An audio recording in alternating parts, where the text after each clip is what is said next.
Magluluto naman tayo ngayon ng alamang inasal, roast whole chicken. Ang main ingredients, manok syempre, hindi mawawala yan. Pang marinate natin, bawang, mga 6 pieces na bawang, imi-mince mo yan. Tapos lemon, kalahati lang ginamit ko kasi lalagyan to ng suka mamaya yung marinade.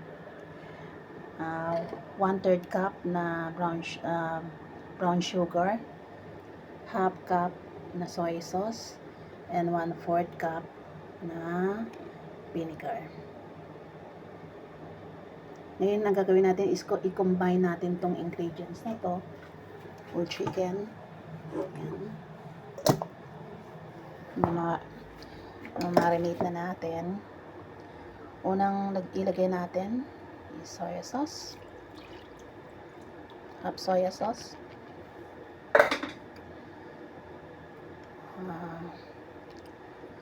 1/4 na suka, white vinegar. And 1/3 cup na brown sugar. Hindi siya ganong brown, yung ano lang siya, segunda na sukal.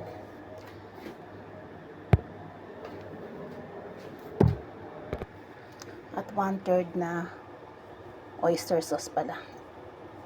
Tinatansya ko lang, mga 30 gram. Yan.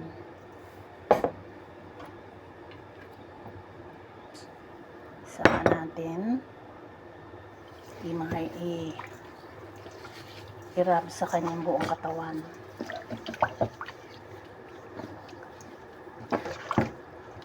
Pati sa loob para manunuot yung lasa niya maging sa loob. Kasi karamihan ng mga roast chicken walang lasa sa loob. Yung hindi siya nanunuot yung lasa niya sa loob kahit minarinate mo. Pagkatapos kong i-rub yung whole ingredients, imamarinate ko to ng mga 8 hours o mas maganda buong magdamag bago mo iluto para talagang nanunuot yung linamnam niya sa pinaka loob. Saka natin i-bake. Magdamag ko na siyang minarinate sa rep. Ito na siya ngayon. I-roast na natin yan. Alagyan ko na siya ng 2 tangkay na lemongrass. Ito yan. Para mas malasa siya. Yan.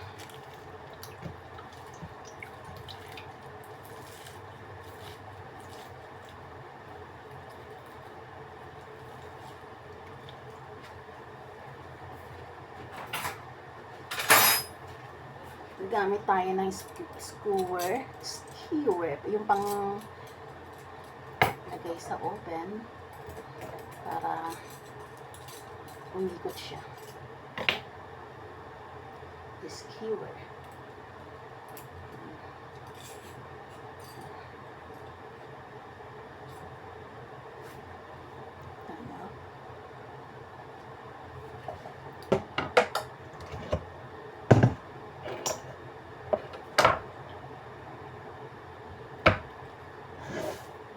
Natin siya sa diyan.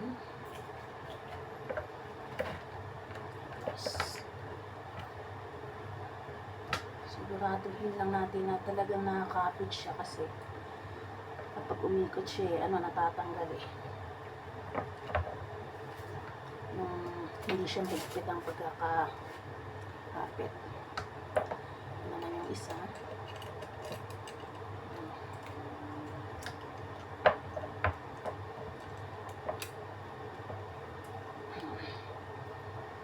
Kailangan niya tight siya.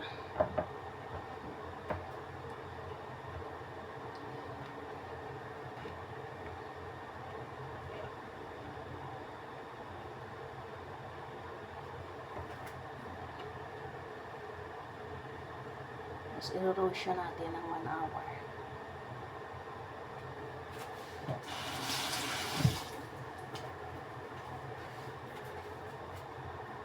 I-roast natin siya ng 1 hour.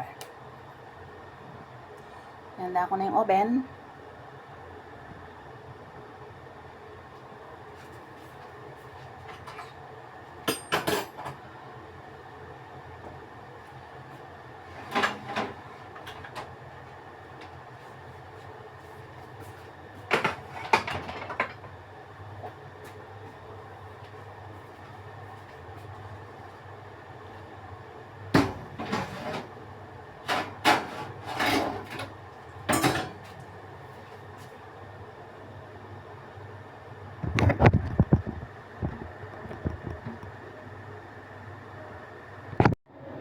Mapapansin niyo, tinalian ko siya ng sinulid dito sa pinakatuhod niya para hindi bumuka yung hita habang umiikot yung square.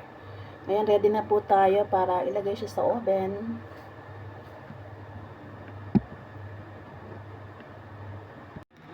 Bali, ang temperature na ilalagay natin is 230. Yung sa upper, sa upper, sa taas lang, huwag sa baba. Ayan, 230. Tapos, yung setting ng oven nyo kailangan kapag skewer, ayan siya, para umiikot. Ayan. Skewer ba? Tama? Tama?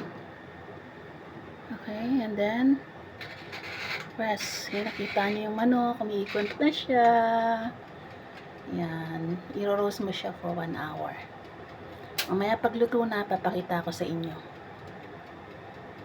Hour. Ito na po ang ating lechon manok. Alamang inasal. Siya. Yummy, yummy.